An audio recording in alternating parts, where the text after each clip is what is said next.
আজ আমি রান্না করব বাসা মাছ হাতে মাখিয়ে একটু অন্যরকম ভাবে। আসসালামু আলাইকুম, কেমন আছেন সবাই? আলহামদুলিল্লাহ আমি ভালো আছি। লিপি ক্রিয়েশন থেকে লিপি চলে আসলাম নতুন একটি রেসিপি নিয়ে। প্রথমে আমি মাছগুলো কেটে ধুয়ে পরিষ্কার করে নিয়েছি। এখন সবজিগুলো কেটে নিয়েছি, হয়ে গেছে আমার গোছানো সব কিছু। এখন আমি রান্না বসাবো। প্রথমে আমি তেল দিয়ে এর মধ্যে আমি এক এক করে মশলাগুলো সব দিয়ে দেব।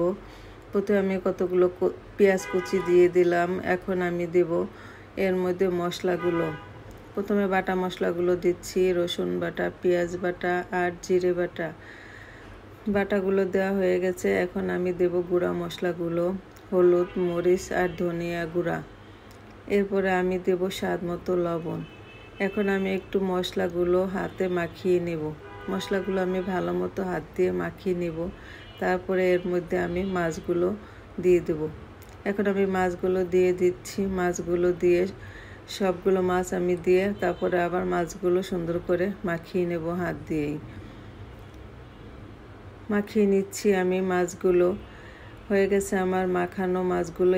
এই মাখানো মাছগুলো আমি কিছুক্ষণের জন্য রেস্টে রেখে দেব, তারপরে আমি রান্না করব। এই যে হয়ে গেছে আমার কিছুক্ষণ রাখা। এখন এর মধ্যে আমি কিছুটা আলু দেব। আলুগুলো দিয়েও আমি একটু ভালো মতো মাখিয়ে নেব। মাছগুলো আমার ভালো মতো মাখানো হয়ে গেছে। এখন আমি এর উপর দিয়ে কিছুটা কাঁচামরিচ দিয়ে দেবো। কাঁচামরিচটা দিয়ে এর মধ্যে আমি পানি অ্যাড করব।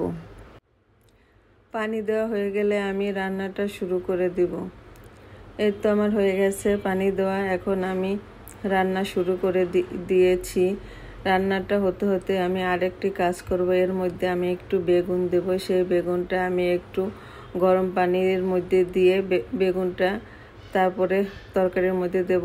এর কারণ হলো বেগুনটা রান্না করলে অনেক সময় তরকারিটা কালো হয়ে যায়, আর এভাবে যদি একটু দেওয়া যায় তাহলে তরকারিটা আর কালো হবে না। তো বেগুনের একটি কষ আছে, সেই কষের জন্য তরকারিটা কালো হয়ে যায়, আর এই গরম পানিতেই সে কষটা রয়ে গেল। এখন আমি মাছের উপর দিয়ে এই বেগুনগুলো ছড়িয়ে দিব। হয়ে গেছে আমার বেগুনটা দেওয়া। এই তো দেখুন তরকারিটা কিন্তু কালো হয়নি। এখন আমার প্রায় হয়ে আসছে তরকারিটা। এখন নামানোর আগে আমি কিছুটা জিরের গুঁড়ো ছড়িয়ে দিলাম। এখন আমি একটু আলতো করে নেড়ে দেব যাতে মাছটি ভেঙে না যায়। মাছটি নরম, তাই আমি আলতো করে নেড়ে চেড়ে দেবো। এখন আমি কিছুটা ধনেপাতা এর উপর দিয়ে ছড়িয়ে দেব। ধনেপাতাটা আমার দেওয়া হয়ে গেছে আমার রান্নাটা। ধন্যবাদ সবাইকে আমার ভিডিওটি এতক্ষণ দেখার জন্য। আমার ভিডিওটি যদি ভালো লেগে থাকে তাহলে লাইক কমেন্ট করে পাশে থাকবেন। সবার জন্য শুভকামনা রইল। আল্লাহ হাফেজ।